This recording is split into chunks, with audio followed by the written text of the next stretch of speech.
Assalamualaikum warahmatullahi wabarakatuh.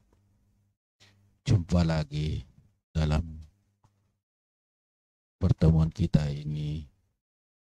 Jadi saya doakan kepada seluruh yang mensubscribe daripada channel saya ini. Semoga sehat-sehat walafiat, rezekinya bertambah, rukun-rukun kepada istri, anak, keluarga, bapak, dan sebagainya. Pokoknya bahagia deh. Sekarang mari kita lanjutkan pembahasan kita. Pada kali ini akan membahas mengenai pengantar hidrolik bagian pertama.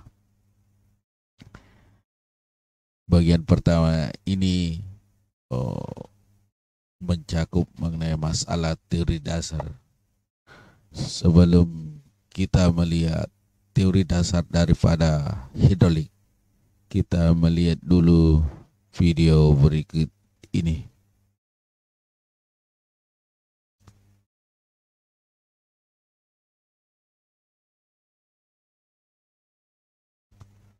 Nah, ini adalah video daripada hidrolik, di mana sasaran yang akan diperlihatkan ini adalah bagaimana final drive, salah satu daripada ada komponen daripada hidrolik itu. Nah, ini final drive yaitu yang menggerakkan eskavator. Jadi yang menggerakkan eskavator. Nah, yang menggerakkan eskavator ini salah satunya adalah namanya final drive yang berada di track di bawah itu. Nah, inilah sistem mekanisme daripada hidrolik sehingga mampu menggerakkan beban berat. Eskavator ini kalau tipe Hitachi Saxis 110 itu beratnya kurang lebih 12 ton. Jadi ya hanya digerakkan oleh sistem hidrolik. Makanya sistem hidrolik ini merupakan evolusi daripada pengetahuan sehingga tidak terlalu banyak gerakan-gerakan sistem mekanik, artinya besi berhubungan dengan besi. Kita lanjut lihat gambarnya. Nah, ini merupakan kontrol valve daripada hidrolik ya. Nah, ini dari kontrol valve, ini dari pompa menuju kontrol valve menuju ke final drive ini yang menggerakkan sehingga tidak ada sistem gardan seperti di mobil pada umumnya. Nah, demikian daripada sistem hidrolik itu sehingga sangat memudahkan kita dalam aplikasi selanjutnya. Sebelum terlalu jauh, kita ke dasar.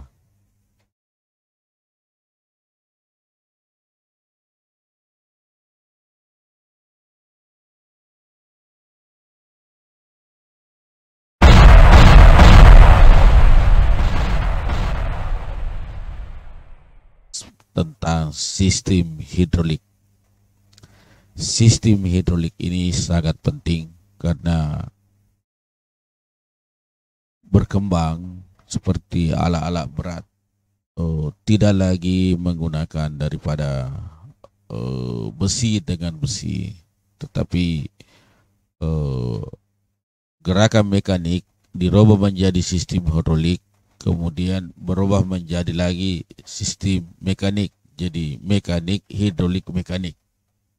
Nah, inilah yang kita bahas selanjutnya. Bagaimana mekanisme hidrolik ini merupakan inovasi daripada sebuah teknologi.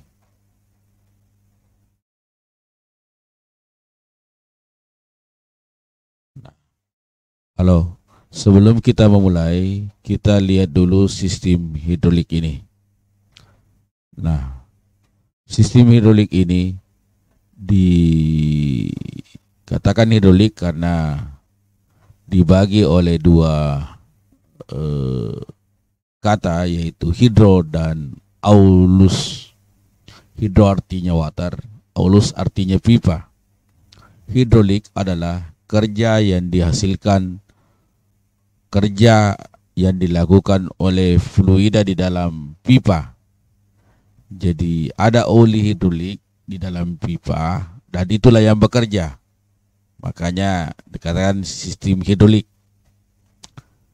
Pada pokoknya sistem hidrolik ini dibagi dua, yaitu hidrostatis dan hidrodinamik. Tentu saja ini hidrodinamik maupun hidrostatik sangat berbeda. Hidrostatis itu yaitu kerja fluida di statis, artinya tidak bersiklus. Kalau hidrodinamik ini bersiklus.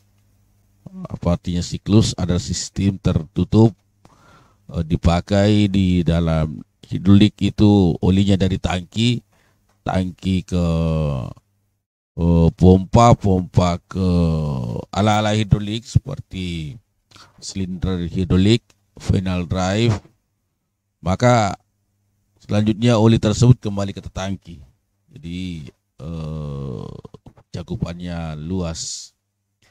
Nah, ini sangat penting karena berbagai alat-alat yang dipakai terutama menggunakan sistem hidrolik. Sistem hidrolik ini seperti misalnya dongkrak yang statis. Kalau sudah hidrodinamik ini ya terutama di ekskavator kita melihat sistem-sistem itu. Oleh hal tersebut maka kita lihat lagi slide selanjutnya. Nah ini. Slide ini menggambarkan bahwa hidrodinamik. Kenapa disebut hidrodinamik? Karena ini seakan-akan ini yang merah ini adalah oli hidrolik. Kemudian ini ada hose. Kemudian ada nosa. Nosa ini suatu gerakan yang oli hidrolik ini melalui suatu celah yang sangat sempit. Kemudian karena celah yang sangat sempit, kemudian diberi tekanan oleh pompa sehingga menghasilkan kecepatan yang sangat tinggi. Jadi kecepatan yang sangat tinggi dengan tekanan oli hidrolik ini mempunyai suatu kekuatan untuk memutar. Apakah dia turbin ataukah roda gigi yang di final drive, piston yang hidrolik, silinder hidrolik, dia mampu gerakkan ya dengan mekanisme seperti ini. Jadi dengan tekanan dan kecepatan, tekanan tinggi ditambah dengan kecepatan yang tinggi, mampu menggerakkan roda-roda gigi yang ada di final drive, menggerakkan piston yang ada di silinder,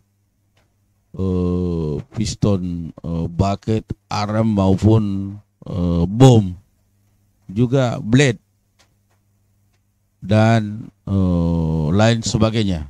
Dengan sistem ini, walaupun kelihatannya dalam skema sederhana seperti ini, namun dalam prakteknya tentu memerlukan presisi ketelitian-kelitian dan konsep-konsep perencanaan yang lebih jauh lagi. Oleh hal tersebut maka kita lanjut lagi.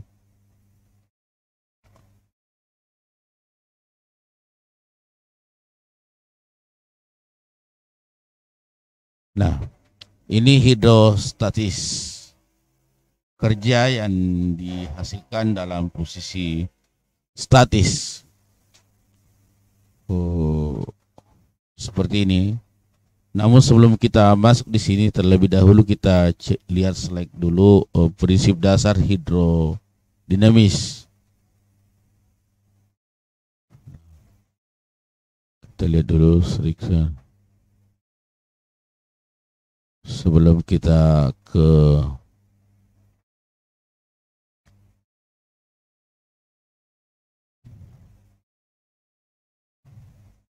ini sistem dongkrak. Nah, ini konvensi energi sistem hidrolik. Nah, ini sangat penting daripada prinsip-prinsip daripada hidrolik ini. Ini yang menjadi kekuatan pemikiran dasar sehingga sangat berkembang ini sistem hidrolik, konvensi energi sistem hidrolik, bahwa energi input seperti diesel, engine, elektrik motor, itulah namanya energi mekanik. Nah, energi mekanik ini yang pertama ini dia dirubah dulu menjadi energi hidrolik. Kemudian ditransfer lagi, dikembalikan menjadi energi mekanik. Nah, inilah jadi energi output. Jadi energi input kemudian diproses menjadi energi hidrolik. Energi hidrolik ini dikembalikan kembali menjadi energi mekanik.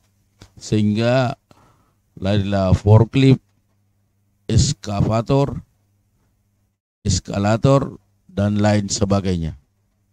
Jadi prinsip konversi energi sistem hidrolik ini yang menyebabkan sistem hidrolik itu sangat penting.